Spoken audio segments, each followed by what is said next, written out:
Welcome back to the channel. This is the Action Figure Grader, and today we're going to look at more recent sales on eBay for the vintage collection. We've got some autographed items, some new releases, as you can tell by this thumbnail.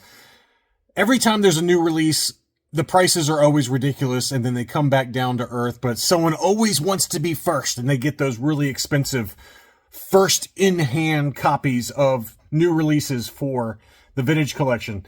So it's not a big group for this video, but it's a really nice kind of assortment of what's going on out there for recent sales. So let's start off with some Canadian examples from our friend Power Droid.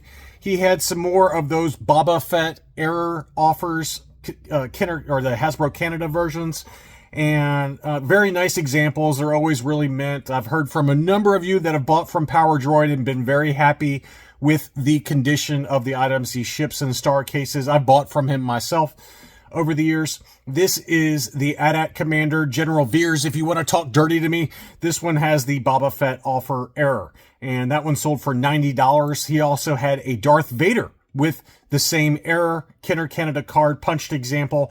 That one sold for $120. So two more examples for those Boba Fett error Hasbro Canada examples. I think he's got a few more for sale right now.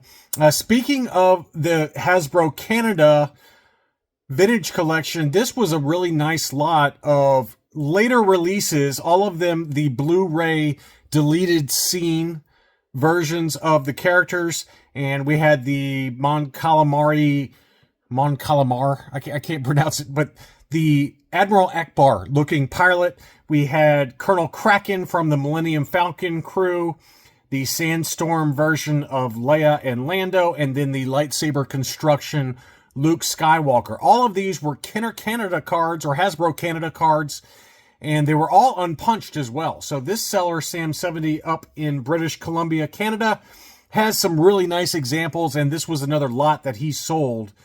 All of them beautiful unpunched examples with the multi-language name pills. Those 5 sold for $500. So $500 for all 5 of them from the Blu-ray deleted scenes figures. So that's a really nice wave there of the Hasbro Canada versions.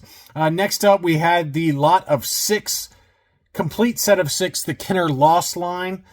This obviously was in the octagonal, or whatever you want to call it, shape with the Jar Jar Binks in carbonite inside, but this is just for the 6 figures from the Lost line, and these 6 in star cases sold for $300. So just 2 different lots there that I wanted to show for recent sales.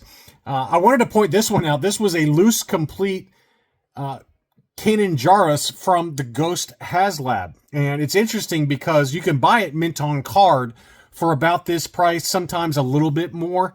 I found a couple of data points mint on card for Kanan Jarrus where it was about $100, maybe a little over that. Some of them as high as $120 for recent sales. But this one was loose complete and it sold for $100. So that just shows you that the demand is there for those Haslab Ghost Rebel figures. So I thought that was an interesting sale. And then here are the new releases that I wanted to point out. So we had the Ahsoka version of the Mandalorian Super Commando. This is just a repack, right? Largely a repack anyway. And this is VC353, new in hand, and somebody paid $95 for it. If you just wait for a month or less, they're going to be back to $10 or $15 is my guess. But this seller had the VC353 Mandalorian Super Commando. That one sold for $95. He had Balin's Skull, which obviously that's a really great head sculpt, by the way. I mean, look at that face sculpt. That's really a good likeness there.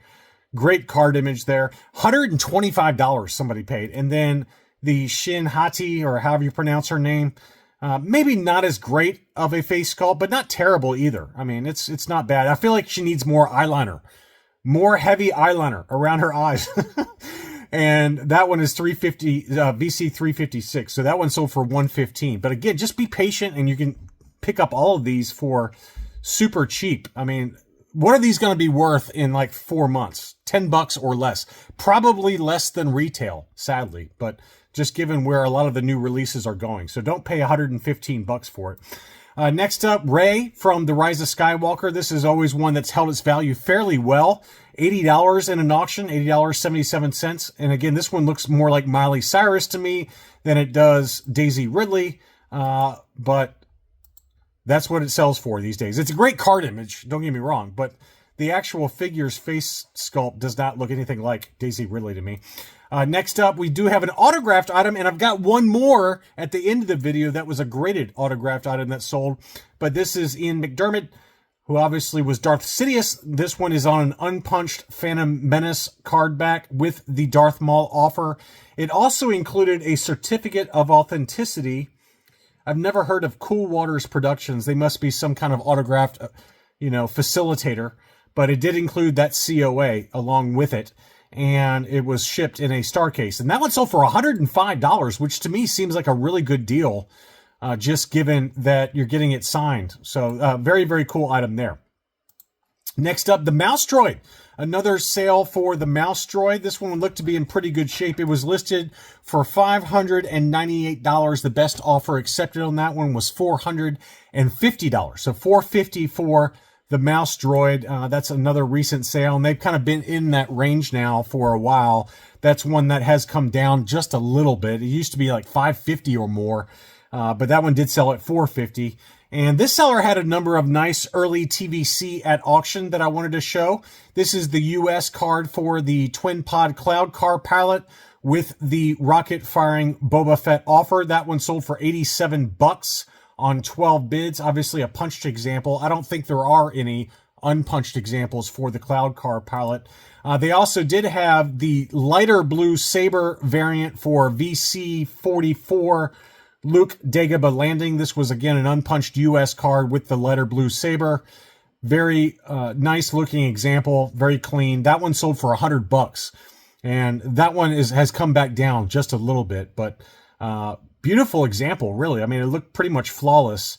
And again, that one sold for a very reasonable price of $100. I've seen them for less than that, but not often. Not often. I mean, usually they're more expensive than $100, but great deal on that one. And then they had another Prune Face that sold, or a Marco, and that one was an unpunched US card. That one sold for $77. That's one that has come down a lot. Usually in Buy It Nows, even now, they're going for about $100, but this one in an auction, you got 23% off, 22% off. So pretty good deal at $77. Free shipping as well. So that was a bargain.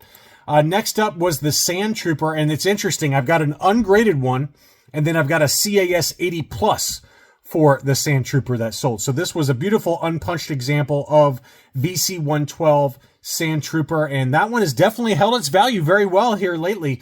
Even in an auction, it sold for $167.50 on 27 bids. And then this one was an unpunched example that was also graded by CAS. It was only an 80 plus, which admittedly, that's lower on the scale, but interesting that that one sold for $150 plus shipping. So versus the ungraded example that sold for $167.50. But two more data points there for VC-112 Sandtrooper in case you're looking for it. Some other graded items before we round things out with an autograph. This one was an AFA 8.5 foil example for Luke Skywalker Bespin. Obviously, this is the Ultimate Galactic Hunt version, AFA 8.5. That one sold for $105 plus $16 shipping. This was a really high grade for the Ewok Scouts 2-pack, the Kmart exclusive 2-pack. This was an AFA 9.5. I can't imagine there's anything higher on the census for that. That one sold for $300. So $300, big number on that for the Ewok Scouts Kmart 2-pack. We also had an AFA 8.5 Han Solo Stormtrooper. I thought that this was a Target exclusive. It doesn't mention that on the AFA label. They usually do mention them when they're Amazon or Target or, exclusives, but this one did not have that. So I'm not sure if it was re-released or not, but that was an 8.5 on the modern scale from AFA. That one sold for $105 on $15 shipping on that. So here's the big one though. This one was the re-release of Ahsoka VC-102, signed by Ashley Eckstein. And this one has the signature series grading from Collector Archive Services, graded CAS 85 plus. It was listed by One Stop Comic Shop my good buddy Daniel there. He always has really high grade, not only action figures that have been signed with the Signature Series label from CAS, but he's really known for his Signature Series comic books. And there's been a number of auctions here lately where I want to pull the trigger, but I'm not buying right now. So Daniel, nice job on your auctions, and I wanted to point him out. Very trusted seller. But this one was listed for $400, and the best offer accepted on that was $250, which seems like a bargain just given that the JSA authentication for the autograph usually costs, what, like 30 bucks, and then you got to grade the item, plus shipping to and from CAS. I mean, it's probably 100 bucks all in, easily, for just the authentication for this, and he accepted $250 for this item, CAS 85 Plus Ashley Eckstein signed re-release for Ahsoka. So that was a really good deal. Make sure to go check out Daniel and his shop on eBay. Lots of really awesome comic books as well as action figures. So that's all I really had for this video. Be sure to leave me a like if you enjoyed the video. Thanks as always for watching, and I'll be back soon.